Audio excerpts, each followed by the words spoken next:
बिस्मिल्लाहिर्रहमानिर्रहीम। अस्सलाम वालेकुम।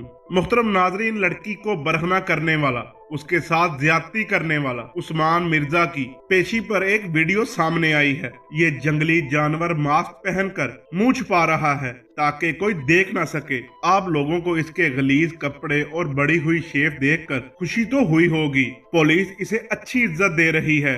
मुहतरम नाजरीन, ये वीडियो अपलोड करने का मकसद ये था कि ऐसे दरिंदे अपना अंजाम देख सकें। आप लोगों से गुजारिश है कि अपनी राय का इजहार कमेंट्स में जरूर करें और बताएं कि इसका अंजाम क्या होना चाहिए। आज की वीडियो में इतना ही। मिलते हैं किसी अगली वीडियो में, तब तक के लिए अल्लाह हाफिज।